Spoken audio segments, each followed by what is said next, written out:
Hello, everybody. First, I'd like to thank the organization of the Congress, and especially my friend Gabriel Giron. We did an amazing work to do this conference. So thank you, my friend, and sorry for the technical problem.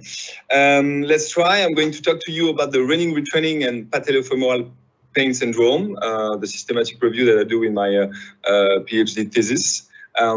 First, I'm going to describe what is running or gait retraining. What is this really? It's an alteration to running technique to help and to treat running injuries by reducing load in certain muscle or joints. We're not going to reduce load, but we transfer load, changing the running techniques.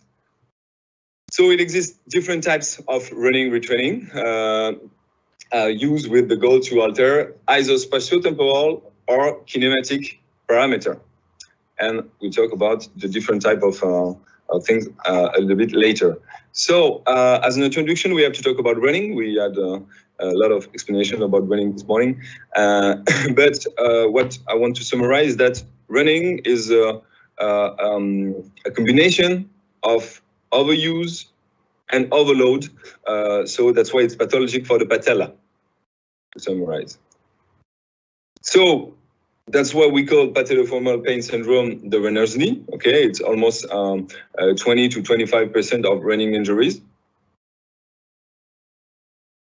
What is really a runner's knee or patellofemoral pain syndrome? I describe it very quickly. It's an anterior knee pain associated with an activity that increases the load, and specifically running. And what you really have to know is that there's an increase of the pressure of the lateral facet of the patella. About the risk factors of this pathology, we have a lot of literature about this and are described intrinsic and extrinsic risk factors. But today, with the 3D analysis and the last literature review about risk factors about patellofemoral pain syndrome, we can know that biomechanical risk factors are the key point of this pathology, and it's specifically hip peak adduction and the knee lateral rotation. Today, the treatment about patellofemoral pain syndrome, the physiotherapy is the mainstay treatment for patellofemoral pain syndrome, but the problem with this treatment, it's that we have a high rate of relapse. So we have a good relief in pain at short term, but at long term, the problem is that there's a high rate of relapse. So that's why changing running techniques are having a running retraining can be an option, because alteration to running technique may help to treat running injuries, and different types of running retraining can be used to modify biomechanic parameters. So what are the different types we are going to talk about today? There's spatiotemporal parameter, and specifically the step rate. And we have kinematic parameter that can be changed, like, for example, rear foot strike to forefoot strike, which is maybe the most well-known in the literature. The hip adduction limitation, which consists to a retraining that the goal is to reduction the hip adduction, and the forward trunk lane. So the aim of this systematic review is to assess the clinical and biomechanical benefits of different types of running retraining in patellofemoral pain syndrome runners. So we, to do this literature systematic review, we had a sales strategy. We used the PRISMA guidelines. We used the PubMed, Web Science, and Cochrane Library, using the keywords you can see: patellofemoral pain and running retraining, or gait retraining, or running intervention, etc. We choose only articles published in English, with no limit of the year of the publication, and articles were excluded if it was only a case report or if it has not been peer-reviewed. So the population of interest was runners with patellofemoral pain syndrome, and the outcomes of interest was pain and function with questionnaire and pain scale, and biomechanical outcomes, spatiotemporal parameters, and lower limb kinematics. So the eligibility assessment was performed by screening the title and reading the abstract. But unfortunately, there was a lack of comparative data, a lack of study to make a meta-analysis. So the meta-analysis was not performed. We only did a description of the data. And here is the data I extracted from the different type of study. But today we're going to talk about the main significant results, clinical and biomechanical, on this of this data. We use some scale to evaluate its study. So now you can see this strategy to have at least 9 articles to 9 study and articles to describe, and we're going to talk about the main outcome of those articles. So you can see here all the different articles we have here. A lot of well-known person, okay.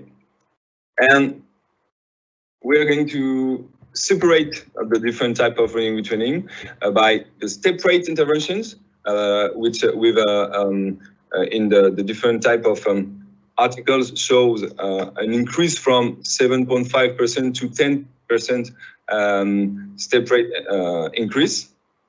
And the main clinical outcomes was that there's a significant reduction in pain by all studies, significant improvement in function for 4 on 5 studies, and the follow-up was from 1 month to 6 months after intervention, and it's very important. We'll talk about it later. And specifically, Bonacci showed that running retraining can be better than foot orthosis clinically, and Lescure showed that running retraining had a good result on clinical outcomes, but no added value to education alone for the patients.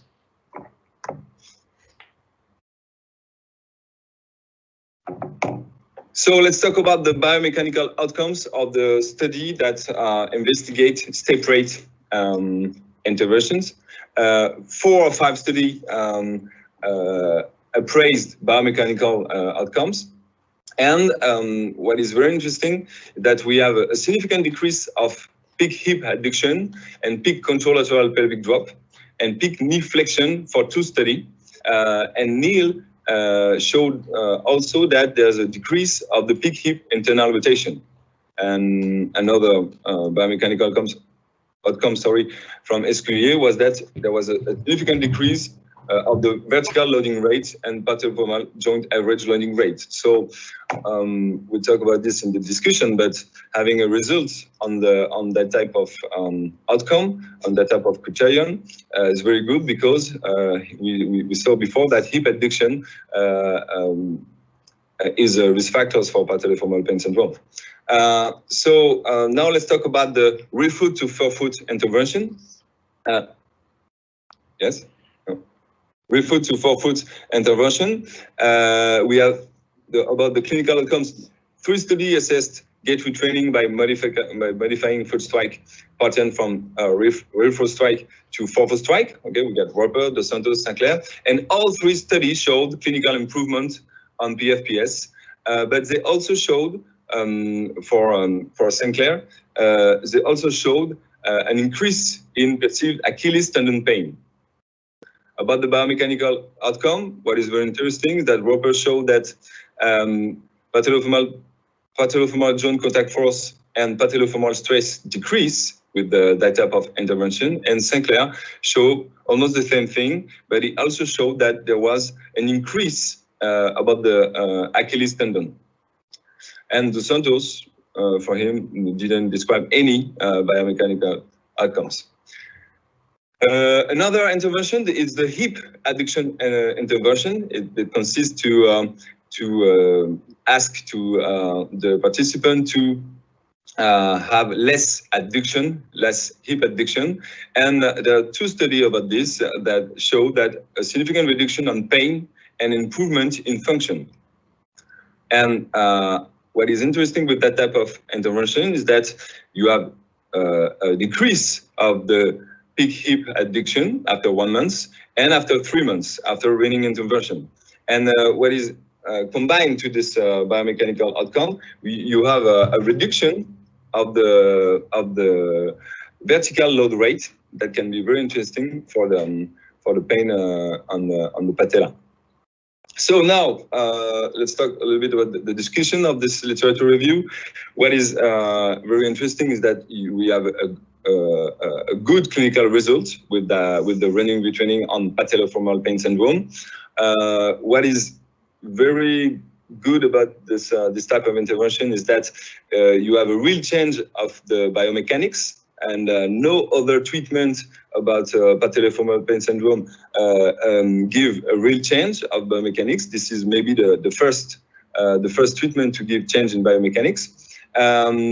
Sure, there's needed more studies to do meta-analysis, and the big lack we have today about the running retraining is the too short follow-up to really say that it can be a good treatment. The real problem of the patellofemoral pain syndrome is like after 1 year of treatment, and there's no running retraining study that investigates the consequence after 1 year. So this is the big lack about the literature about the running retraining. And I think another thing to consider is the clinical and biomechanical side effects you can have on Achilles tendon. Okay, this is very important. And I think the main thing to know and to remember about this is that to choose the good running retraining intervention, you need to do before this a good biomechanical examination to identify which intervention of running retraining you're going to choose. But I really think that it can be a very good tool for the podiatrists because we are the ones that do a good biomechanical examination. So I think first, this can be a tool for podiatrists, and this can be a tool to associate it with the foot orthosis. I think the combination of running retraining and foot orthosis can be a real solution for patellofemoral pain syndrome in running, and this is the next step of my thesis that I'm going to do. So I hope I will be able to talk to you about this next year. Thank you very much for your attention. Sorry for the technical problem. And again, a big bravo to Gabriel Rijon and his team for this Congress today. And a big thank you to everybody.